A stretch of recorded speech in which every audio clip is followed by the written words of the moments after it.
Galera do sexto ano do ensino fundamental, aqui é a professora Nayara da disciplina de Ciências e nós estamos iniciando mais uma aula seguindo o nosso plano de estudos tutorados, o PET, agora volume 2. Iniciando a semana 4 com o tema Tipos de rochas. Nós já vimos que a litosfera é uma camada da crosta terrestre formada por rochas, né? Nós temos algumas esferas, nós temos a litosfera, que é o conjunto de solo e rochas, a hidrosfera, que é o conjunto de toda a água do planeta, e a atmosfera, que é a camada de ar, né, que protege o nosso planeta, e a biosfera, que é o conjunto de toda a vida do planeta. Então, voltando à litosfera, é uma camada da crosta terrestre formada por solos e rochas. E você sabe o que são rochas? As rochas são formadas por minerais, que são substâncias químicas sólidas encontradas na natureza. Se observar o granito, por exemplo, utilizado para fazer pisos, bancadas de pia, etc., você vai perceber grãos de várias cores e brilhos. São os diferentes minerais que compõem esta rocha chamada granito. Rocha é a união natural de minerais, que são compostos químicos definidos quanto à sua composição e podem ser encontrados no decorrer de toda a superfície terrestre. Então, rocha é um aglomerado de minerais, que são compostos químicos que se apresentam em forma sólida, disponíveis na natureza. Veja alguns exemplos de minerais. Nós temos o quartzo, grafita, calcita, mica, feldspato, talco, diamante. Todos esses que eu citei são minerais e eles podem se agrupar formando os diferentes tipos de rocha. Inclusive, eu falei aqui do talco, né? O talco é aquele mesmo talco que a gente utiliza, né, nos bebês e tudo mais. O talco de bebê, ele é um mineral retirado da natureza, né, através da mineração, e aí ele é refinado, trabalhado, né, industrialmente para produzir aquele produto à base de talco. Ele é extremamente absorvente, ele protege a pele, né, então ele é muito utilizado para se cuidar dos bebês, né, colocar ali no bumbum do neném. O diamante também, muito conhecido, né, uma rocha, é uma mineral caríssimo, né, utilizado aí para fabricação de joias e tudo mais. Então, o diamante também é um mineral encontrado na natureza. Aqui nessa imagem a gente tem o exemplo de alguns minerais, né? Nós temos lápis-lazuli, eudalita, malaquita, obsidiana, purpurita e assim vai. Olho de tigre, né? Cada um tem um nome e são os diferentes tipos de minerais encontrados na natureza. Aqui são exemplos de alguns. De acordo com a origem da rocha, né, a forma com que ela se formou, nós temos os diferentes tipos de rochas. Então, os tipos de rochas são rochas magmáticas, rochas sedimentares e rochas metamórficas. Agora nós vamos falar sobre cada uma delas para vocês conhecerem e entenderem bem como funcionam os diferentes tipos de rochas. Então vamos iniciar falando das rochas magmáticas. As rochas magmáticas, também chamadas de rochas ígneas, podem se formar quando a lava do vulcão esfria e fica sólida, como também podem se originar dentro da crosta terrestre a partir do magma. Então, como o próprio nome diz, rocha magmática são formadas a partir do resfriamento do magma, que é aquela camada de rochas derretidas, né, abaixo da crosta terrestre, é o conteúdo da camada que nós chamamos de manto. Então, quando o magma ele extravasa para a superfície terrestre e se solidifica, resfria, né, ele dá origem a uma rocha do tipo magmática.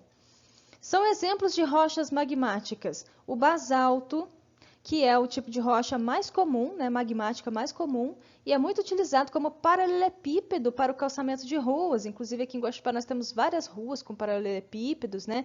São todas rochas magmáticas que se originaram de erupções de vulcões, né, que aconteceram há vários anos atrás, milhares de anos atrás, se resfriaram E agora nós, seres humanos, né, utilizamos dessa rocha através da mineração. Essa rocha ela é extraída e utilizamos essa rocha para fabricações de diversas coisas. E uma dessas coisas são os calçamentos de rua, né, os paralelepípedos e tudo mais.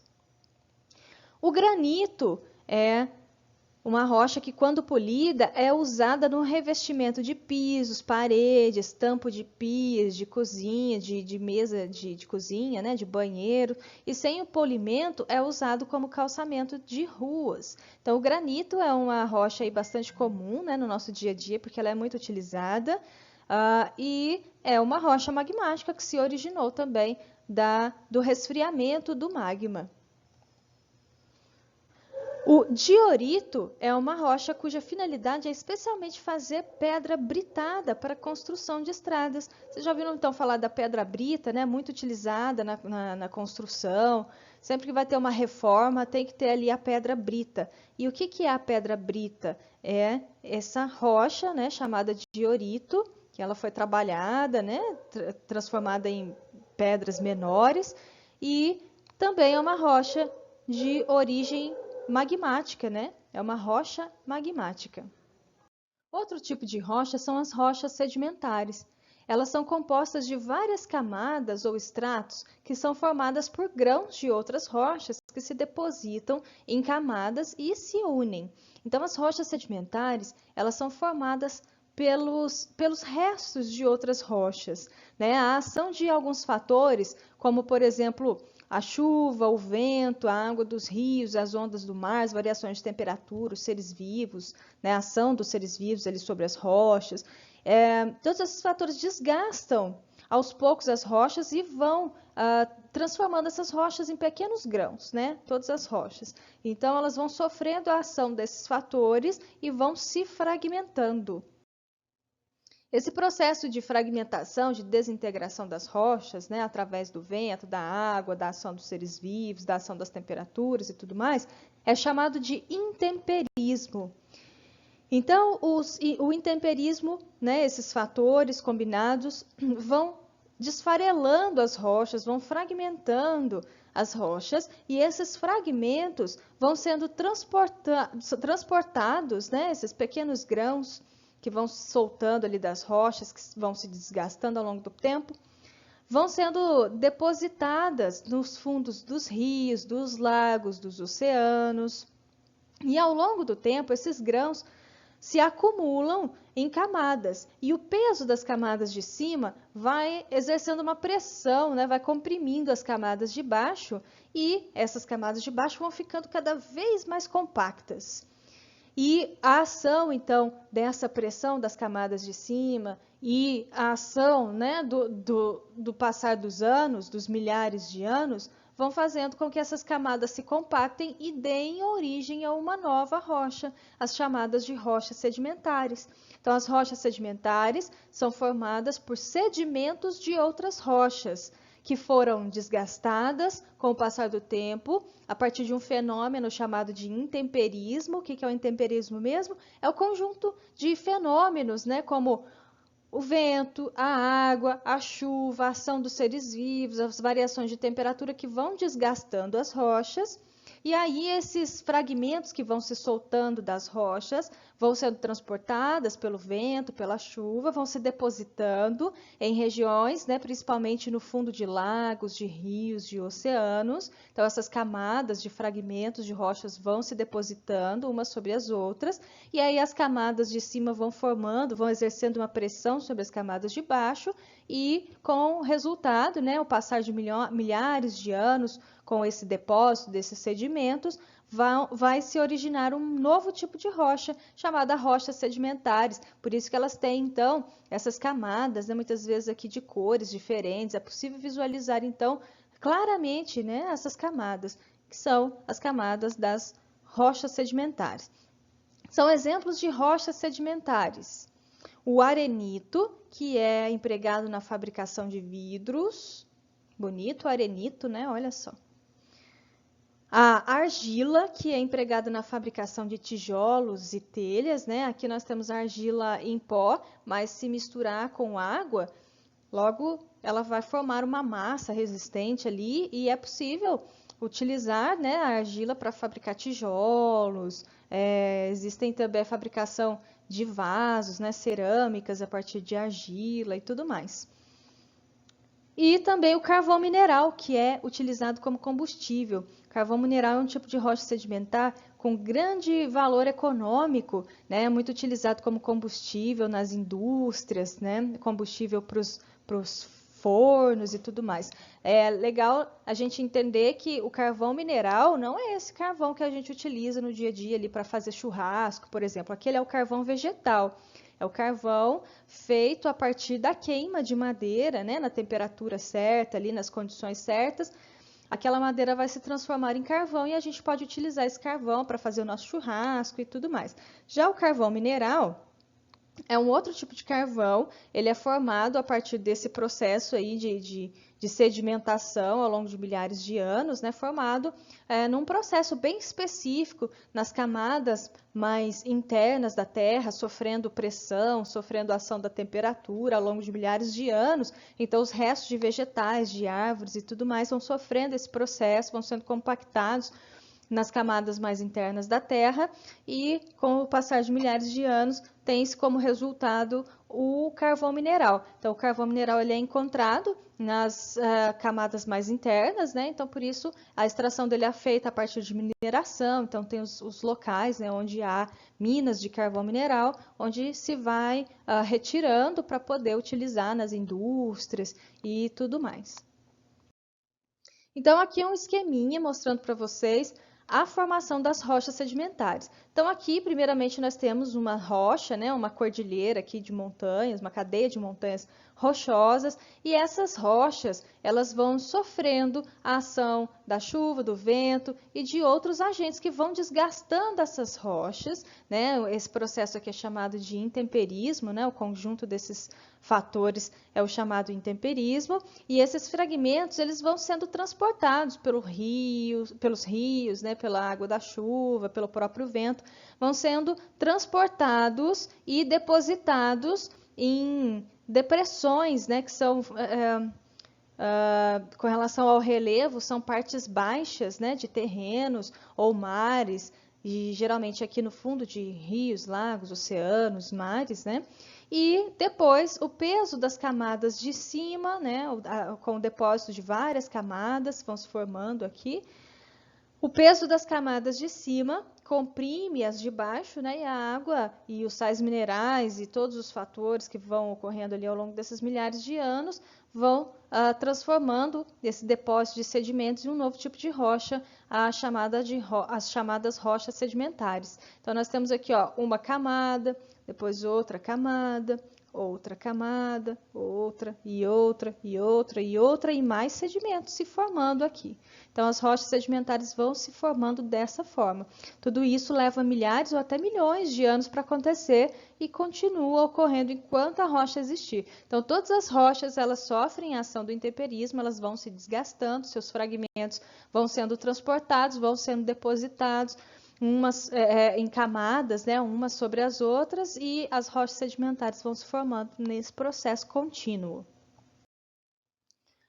Outro tipo de rocha é rocha metamórfica. As rochas metamórficas têm a sua origem na transformação de outras rochas. Então, as rochas magmáticas, as rochas sedimentares, elas se transformam em rochas metamórficas quando elas são submetidas a certas condições de umidade, calor e pressão no interior da Terra.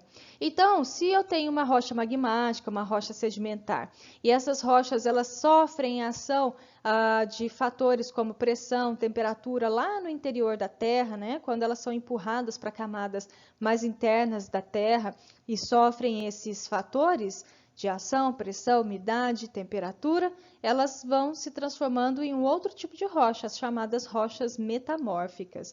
A rocha transformada adquire novas características e tem a sua composição alterada. Então, por isso que a gente chama de rocha metamórfica, um novo tipo de rocha. Ela era magmática, ela era sedimentar, mas sofreu a ação de alguns fatores que alterou as suas características e a transformou num outro tipo de rocha, que são as rochas metamórficas.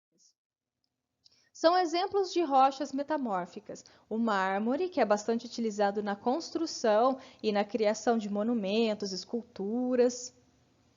O quartzito, que é utilizado para fins ornamentais, é uma rocha muito parecida com o mármore, porém mais resistente. O quartzito é muito utilizado em piscinas, né, para se revestir as bordas de piscinas, né, a parte externa assim, da piscina, porque ela é uma pedra porosa, então não dá para escorregar, sabe? Então por isso é bastante utilizada para evitar acidentes, porque a piscina, né, em volta da piscina está sempre molhado, sempre úmido, as pessoas estão ali brincando, se divertindo, a água espirra, então não tem perigo de ninguém passar ali e escorregar naquela água, porque o quartzito ele é antiderrapante.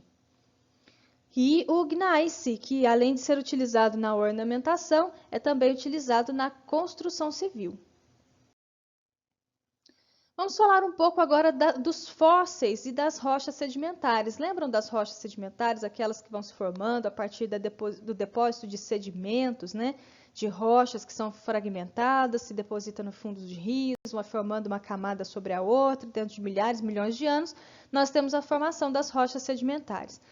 E os fósseis, eles são organismos que desapareceram e deixaram seus restos ou marcas ali nas rochas. E como que isso acontece? Um fóssil ele pode se formar com mais facilidade quando um organismo morre e antes dele se decompor, ele é soterrado por sedimentos, né, de areia, argila e outros fragmentos ali de rochas no fundo de lagos, mares ou no leito dos rios. Ao longo de milhões de anos, os sedimentos se compactam, dão origem às rochas sedimentares, como nós vimos, nas quais podemos encontrar os fósseis. Então, os fósseis eles são sempre encontrados nas rochas sedimentares. Como elas têm esse processo de formação, né, que são esses sedimentos que vão se depositando em camadas, uns sobre os outros, né, lentamente.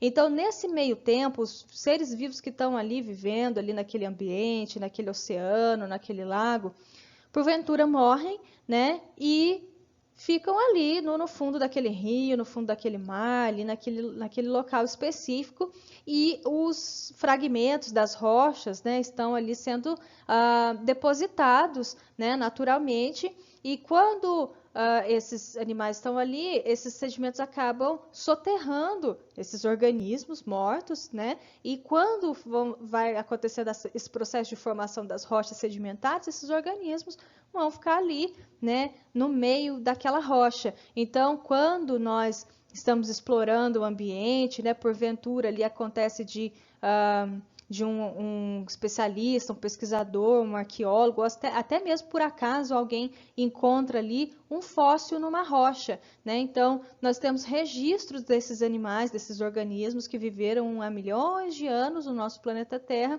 a partir dos fósseis. A gente consegue entender, né, como era a forma de vida daquele organismo, obter amostras, né, para poder se estudar aquele organismo. E isso é muito interessante e é muito importante para a construção da ciência, do nosso conhecimento acerca do nosso mundo, né, do nosso planeta, dos milhares, milhões de anos atrás.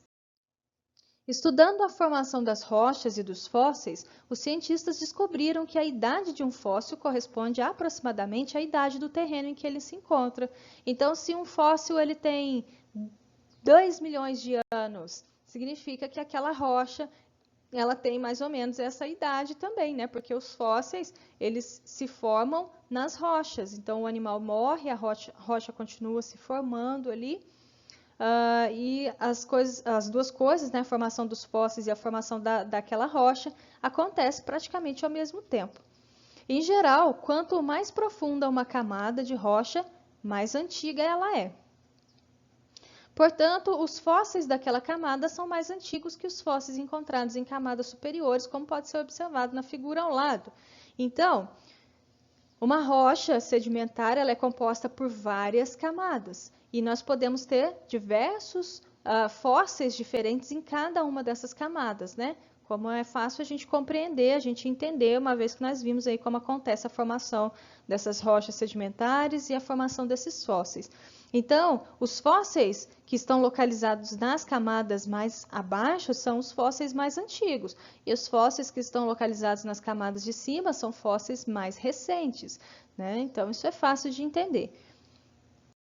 Bom, pessoal, então por hoje é só. Eu espero que vocês tenham assistido todo o vídeo, gostado do conteúdo e caso vocês tenham dúvidas ou precisem de ajuda, é só mandar uma mensagem lá no WhatsApp, no Google Classroom, estou sempre à disposição. E eu vou ficando por aqui, até a próxima. Abraços, tchau, tchau!